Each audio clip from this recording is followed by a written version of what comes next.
Hi, ನಾನು Sandeep from tech in Kannada. ಎಲ್ರಿಗೂ ಇವತ್ತಿನ ಭಾನುವಾರದ ಟೆಕ್ ನ್ಯೂಸ್ಗೆ ಸ್ವಾಗತ ಸುಸ್ವಾಗತ. ಬನ್ನಿ ಡೈರೆಕ್ಟಾಗಿ ಇವತ್ತಿನ ಟೆಕ್ ನ್ಯೂಸನ್ನು ಶುರು ಮಾಡೋಣ. ಇವತ್ತಿನ ಮೊದಲ ಟೆಕ್ ನ್ಯೂಸ್ ಬಂದ್ಬಿಟ್ಟು ನಮ್ಮ ಸರ್ಕಾರದವರು ಈ ವಾಟ್ಸ್ಯಾಪ್ ರೀತಿ ಅಪ್ಲಿಕೇಶನ್ಗಳು, ಟೆಲಿಗ್ರಾಮ್ ಆಗಿರ್ಬೋದು, ಸಿಗ್ನಲ್ ಆಗಿರ್ಬೋದು, ಈ ಎಲ್ಲ ಅಪ್ಲಿಕೇಶನ್ಗಳಿಗೆ ಸಿಮ್ಮನ್ನು ಬೈಂಡ್ ಮಾಡೋದಕ್ಕೆ ಡೆಡ್ಲೈನ್ನ ಸ್ವಲ್ಪ ಎಕ್ಸ್ಟೆಂಡ್ ಮಾಡಿದ್ದಾರೆ. ಸಿಮ್ ಬೈಂಡಿಂಗ್ ಅಂದರೆ ಏನಪ್ಪ ಅಂದರೆ, ಈ ವಾಟ್ಸ್ಯಾಪು ಆ ನಂಬರ್ ಏನು ಹಾಕಿರ್ತೀರ ಅದು ನಿಮ್ಮ ಫೋನಲ್ಲಿ ಇಲ್ಲ ಅಂತ ಅಂದರೆ ಕೆಲಸ ಮಾಡಲ್ಲ. ಆ ಫೋನಲ್ಲಿ ಆ ಸಿಮ್ಮೇ ಇರಬೇಕು. ಸಿಮ್ ತೆಗೆದ ತಕ್ಷಣ ವಾಟ್ಸಾಪ್ ಲಾಗೌಟ್ ಆಗುತ್ತೆ. ಸೊ ಏನು ಈ UPI ಅಪ್ಲಿಕೇಶನ್ ಕೆಲಸವನ್ನು ಮಾಡ್ತವೆ, ಅದೇ ರೀತಿ ಈ ವಾಟ್ಸಾಪ್ ಕೂಡ ನೆಕ್ಸ್ಟ್ ಕೆಲಸವನ್ನು ಮಾಡುತ್ತೆ. ಅದಕ್ಕೆ ಡೆಡ್ಲೈನ್ನ ಈ ವರ್ಷದ ಕೊನೆ ತನಕ ಕೊಟ್ಟಿದ್ದಾರೆ. ಡಿಸೆಂಬರ್ 31, 2026 ತನಕ ಕೊಟ್ಟಿದ್ದಾರೆ. ತುಂಬ ಟೈಮ್ ಇದೆ. ಅಷ್ಟರೊಳಗೆ ಈ ಎಲ್ಲ ಅಪ್ಲಿಕೇಶನ್ಗಳು ಸಿಮ್ ಬೈಂಡಿಂಗನ್ನು ಎನೇಬಲ್ ಮಾಡಬೇಕು. ಏನೋ ಕಾಂಪ್ಲಿಕೇಟೆಡ್ ಇದೆಯಾ ಅಂತ ಅದಕ್ಕೇ ಇದನ್ನು ಎಕ್ಸ್ಟೆಂಡ್ ಮಾಡಿದ್ದಾರೆ. ಇನ್ನು ಮುಂದಿನ ಟೆಕ್ ನ್ಯೂಸ್ ಬಂದ್ಬಿಟ್ಟು, ಆಪಲ್ ಕಂಪನಿ ಶುರುವಾಗಿ 50 ವರ್ಷ ಕಳೆದಿದೆ. ಈ ಸಲುವಾಗಿ ಲಕ್ಸುರಿ ಬ್ರ್ಯಾಂಡ್ ಕ್ಯಾವಿಯಾರ್ನವರು ಒಂದು ಸ್ಪೆಷಲ್ ಎಡಿಷನ್ ಐಫೋನ್ 17 ಪ್ರೋನ ಲಾಂಚ್ ಮಾಡ್ತಾ ಇದ್ದಾರೆ. ಏನು ಸ್ಪೆಷಾಲಿಟಿ ಅಂತ ಅಂದರೆ, ಈ ಐಫೋನ್ 17 ಪ್ರೋ ಹಿಂದೆ ಆಪಲ್ ಲೋಗೋ ಇರುತ್ತಲ್ವಾ, ಆ ಲೋಗೋ ಮಧ್ಯದಲ್ಲಿ ಆ್ಯಕ್ಚುಯಲ್ ಆಪಲ್ ಫೌಂಡರ್ ಸ್ಟೀವ್ ಜಾಬ್ಸಿಂದು ಶರ್ಟಿಂದು ಸಣ್ಣ ಪೀಸನ್ನು ಹಾಕ್ತಾರಂತೆ. ಈ ಟರ್ಟಲ್ ನೆಕ್ಕಿಂದು ಶರ್ಟ್ ಬರುತ್ತಲ್ವ, ಅವನು ಹಾಕ್ತಿದ್ದು, ಸೊ ಅದೇ ಶರ್ಟಿಂದು ಪೀಸನ್ನು ಹಾಕ್ತಾರೆ. ಮೋಸ್ಟ್ ಲಿಮಿಟೆಡ್ ಎಡಿಷನ್ ಇರುತ್ತೆ. ಇದರ ಬೆಲೆ ಬಂದ್ಬಿಟ್ಟು ಅಪ್ರಾಕ್ಸಿಮೇಟ್ಲಿ 9 ಲಕ್ಷ ರೂಪಾಯಿ ಆಗುತ್ತಂತೆ. 9 ಲಕ್ಷ. ನೋಡ್ರಪ್ಪ, ಯಾರಾದರೂ ದುಡ್ಡಿದ್ರೆ ಇದನ್ನು ಪರ್ಚೇಸ್ ಮಾಡ್ಬೋದು. ನಂಗೆ ಅನ್ನಿಸ್ತಂಗೆ ಸಿಗೋದು ಕಷ್ಟನೇ, ಆಯಿತಾ. ಲಿಮಿಟೆಡ್ ಎಡಿಷನ್ ಅಲ್ವಾ, ಸೊ ಕೆಲವು ಪೀಸ್ಗಳನ್ನ ಮ್ಯಾನುಫ್ಯಾಕ್ಚರ್ ಮಾಡಿರ್ತಾರೆ. ಸೊ ಅದೃಷ್ಟ ಇದ್ದರೆ ಸಿಗುತ್ತೆ, ನಂಗೆ ಅನ್ನಿಸ್ತಂಗೆ. ಕ್ರೇಜಿ ಗುರು. ಇನ್ನು ಮುಂದಿನ ಟೆಕ್ ನ್ಯೂಸ್ ಬಂದ್ಬಿಟ್ಟು, ನೆಕ್ಸ್ಟಿಂದ ನೀವು ವಾಟ್ಸಾಪ್ನಲ್ಲಿ ಯಾರೆಲ್ಲ ಆನ್ಲೈನ್ ಇದ್ದಾರೆ ಅಂತ ಒಂದೇ ಪೇಜಲ್ಲಿ ನೋಡ್ಬೋದು. ಮುಂಚೆ ಫೇಸ್ಬುಕ್ಕಲ್ಲಿ ಯಾರು ಆನ್ಲೈನ್ ಇದ್ರು ಅಂತ ತೋರಿಸ್ತಿತ್ತು ಗೊತ್ತಾ ನಿಮಗೆ? ಮುಂಚೆ ಹಳೆ ಇದರಲ್ಲಿ ಈಗಲೂ ತೋರಿಸುತ್ತೆ. ಅದನ್ನು ವಾಟ್ಸಾಪಲ್ಲೂ ಕೂಡ ತೋರ್ಸೋಕ್ಕೆ ಶುರು ಮಾಡುತ್ತೆ, ಯಾರು ವಾಟ್ಸಾಪ್ನಲ್ಲಿ ಆನ್ಲೈನ್ ಇದ್ದಾರೆ ಅಂತ. ಕ್ರೇಜಿ ಗುರು. ನೀವು ಬೇಕು ಅಂದರೆ ಅದನ್ನು ಡಿಸೇಬಲ್ ಕೂಡ ಮಾಡ್ಕೊಬೋದು. ನೀವು ಆಫ್ಲೈನ್ ಅನ್ನೋ ರೀತಿ ಬೇಕಾದ್ರೂ ಮಾಡ್ಕೋಬೋದು.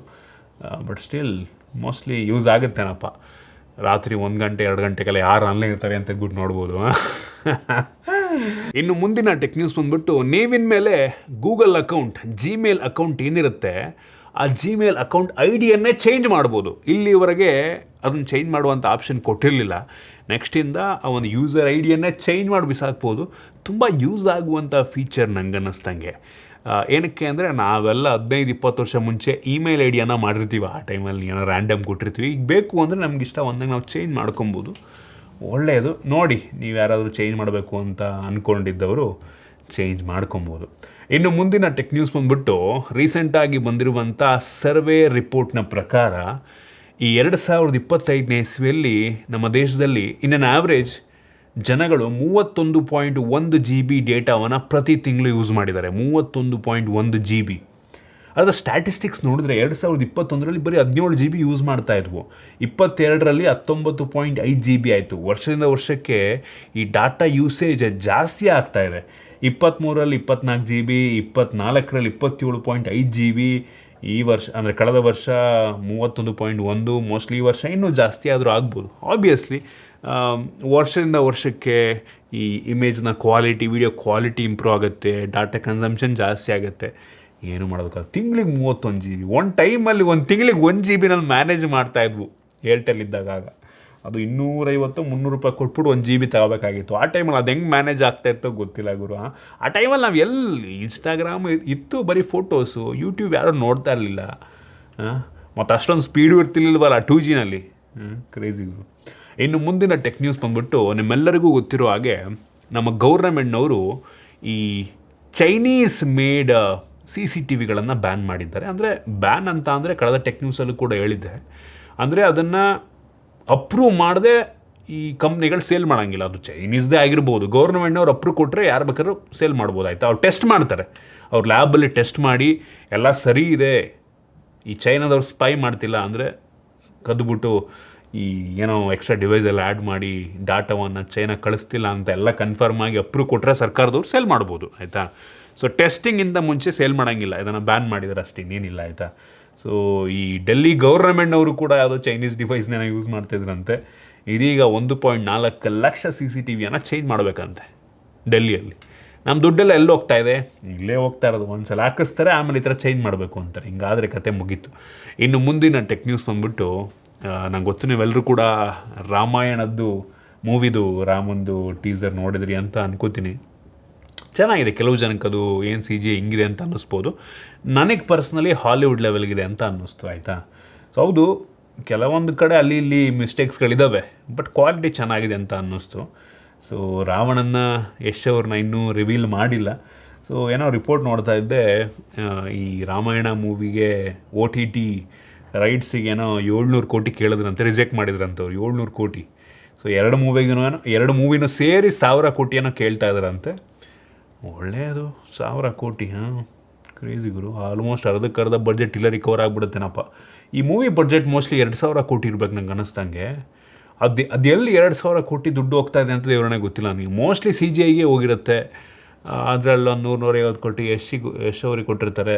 100-150 ಕೋಟಿ ಮೋಸ್ಟ್ಲಿ ಹೀರೋ, ಇವ್ರ ಹೆಸ್ರೇನು, ರಣಬೀರ್ ಕಪೂರಿಗೆ ಸ್ವಲ್ಪ ಕೊಟ್ಟಿರ್ತಾರೆ.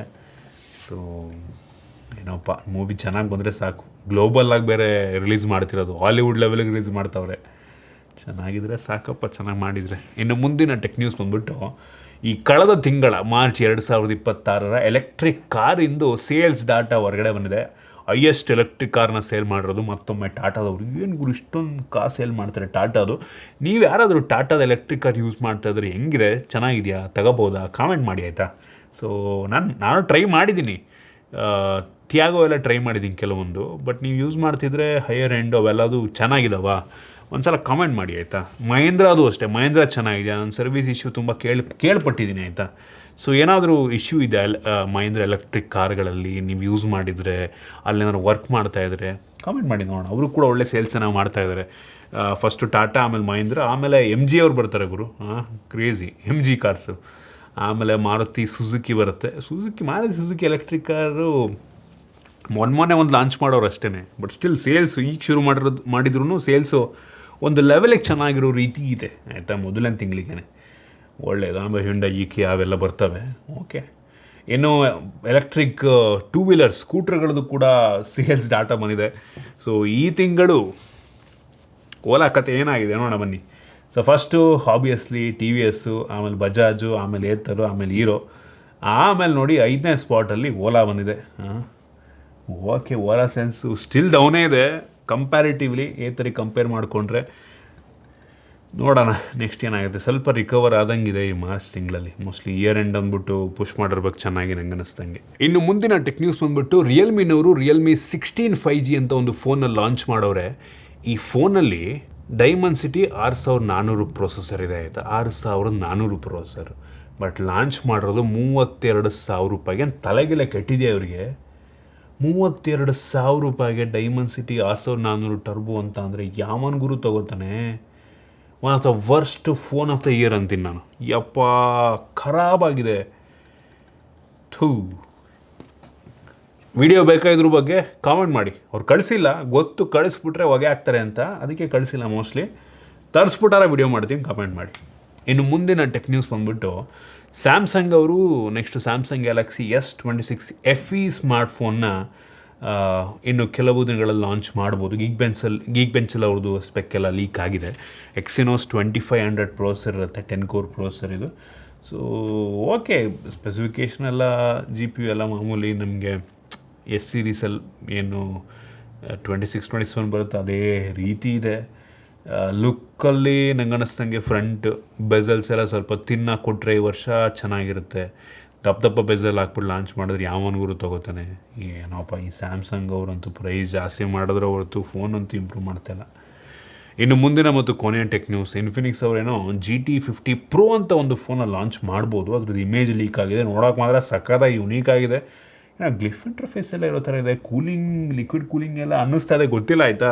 ನೋಡೋಕೆ ಹಂಗೆ ಕಾಣ್ತಾ ಇದೆ, ನೋಡೋಣ ಬರಲಿ, ನಂಗೆ ಗೊತ್ತಿಲ್ಲ ಇವ್ರು ಇಂಡಿಯಾದಲ್ಲಿ ಲಾಂಚ್ ಮಾಡ್ತಾರೆ ಏನಂತ. ಒಟ್ಟಿನಲ್ಲಿ ಫೋಟೋಸಲ್ಲಿ ಲೀಕ್ ಆಗಿದೆ, ಚೆನ್ನಾಗಿದೆ ನೋಡೋದಕ್ಕೆ ಕೊಟ್ಟಿಗೆ.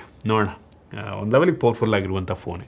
ಸೊ ಇದಿಷ್ಟು ಇವತ್ತಿನ ಟೆಕ್ ನ್ಯೂಸ್. ಐ ಹೋಪ್ ಇವತ್ತಿನ ಟೆಕ್ ನ್ಯೂಸಲ್ಲಿ ನಿಮಗೆ ಕೆಲವೊಂದು ಹೊಸ ವಿಷಯ ತಿಳೋಕ್ಕೆ ಸಿಕ್ಕಿದೆ ಅಂತ ಅನ್ಕೋತೀನಿ. ಇಷ್ಟ ಆಗಿದ್ದರೆ ಲೈಕ್ ಮಾಡಿ, ಶೇರ್ ಮಾಡಿದ ರೀತಿ ನಮ್ಮ ಬೇರೆ ಬೇರೆ ವೀಡಿಯೋಗಳಿಗೆ ನಮ್ಮ tech in Kannada YouTube channel subscribe ಮಾಡ್ಕೊಂಡಿಲ್ಲ ಅಂದರೆ ಈಗಲೇ ಸಬ್ಸ್ಕ್ರೈಬ್ ಮಾಡ್ಕೊಳ್ಳಿ ಮತ್ತು ಬೆಲ್ ಐಕಾನ್ ಕೂಡ ಕ್ಲಿಕ್ ಮಾಡ್ಬೋದು. ಸಿಗೋಣ ಮತ್ತೆ ಮುಂದಿನ ವೀಡಿಯೋದಲ್ಲಿ.